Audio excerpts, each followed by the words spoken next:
kurang pas, oke, dipanggil, diajak dialog, diziarahi, ya.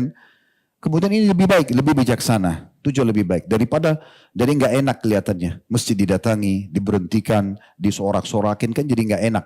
Umat Islam sama umat Islam kok ada masalah apa nih, gitu kan? Hanya karena tidak sepaham dalam masalah amaliyahnya, ini nggak penting gitu. Apalagi sama-sama ahli sunnah, itu sama sekali tidak diharapkan tentunya. Allahu a'lam. Iya. Pertanyaan berikutnya Ustadz, sedang marak di salah satu platform sosial media Ustadz, sebuah istilah woman love woman atau wanita mencintai wanita. Istilah ini merupakan sebuah seruan yang menyuarakan LGBT. Mirisnya, konten-konten banyak terdapat anak-anak wanita remaja berkerudung Ustadz. Mereka saling bermesraan dengan sesama jenis dengan adegan-adegan yang tidak pantas.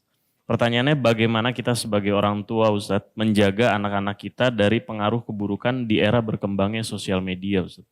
Ya, jadi pelanggaran agama, saudaraku iman, tetap pelanggaran walaupun pakai busana muslim. Ya, bukan berarti orang pakai kopiah, pegang botol khamr, lalu kemudian kita anggap itu boleh. Bukan berarti seorang LGBT, lesbian, homo, pakai busana muslim, kemudian kita anggap itu adalah kebenaran. Nah, salah ya tetap salah gitu kan. Kalau woman love woman tadi misalnya, istilah itu dipakai misal, mungkin tanda kutip, dalam hal bagaimana seorang wanita mencintai saudarinya, wanita yang lain, tapi persepsinya negatif. Ya. Artinya dia masih dalam batasan memang bagaimana sama wanita saling menghormati, mungkin sebatas itu lain. Tapi kalau sampai pada adegan-adegan yang membawa pada lesbian, tidak boleh sama sekali.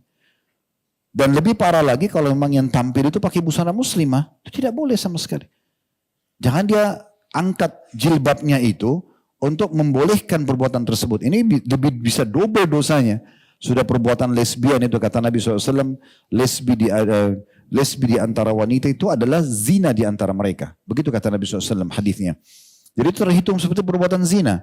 Plus lagi dia sengaja tampil di media dengan menggunakan busana muslim seakan-akan dia mau katakan, saya muslimah loh, ini boleh aja. Gak bisa. Itu kan sama dengan dia menghina agama Islam. Kan tidak boleh.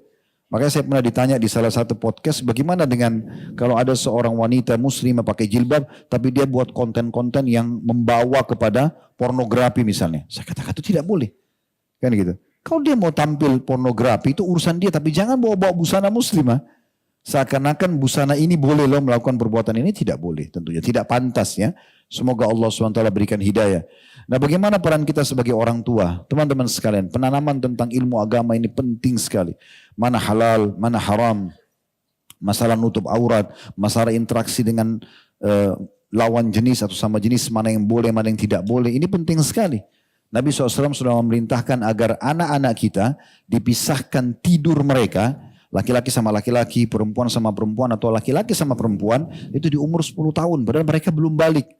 Kata Nabi SAW, perintahkan anak kalian sholat di umur 7, pukul mereka di umur 10 tahun dan pisahkan mereka di ranjang. Jadi sudah tidak boleh lagi, ini demi untuk menjaga permasalahan ini. Ada mungkin solusi yang lain, yaitu kita melihat faktor, sebab, ya, daripada kejadian. Saya melihat lesbian, homoseksual, termasuk masalah perzinahan segala macam ini. Kalau kita bicara dulu tentang masalah lesbian dan homoseksual ini, itu ada faktor internal dan faktor eksternal. Internal itu dari rumahnya sendiri. Orang tua, kalau Allah Subhanahu wa taala berikan anak, ini sering terjadi secara internal. Ini hasil survei kami saja ya. Pernah saya mengadakan itu dan saya pernah sampaikan sebab ini di beberapa pengajian. Jadi misalnya ada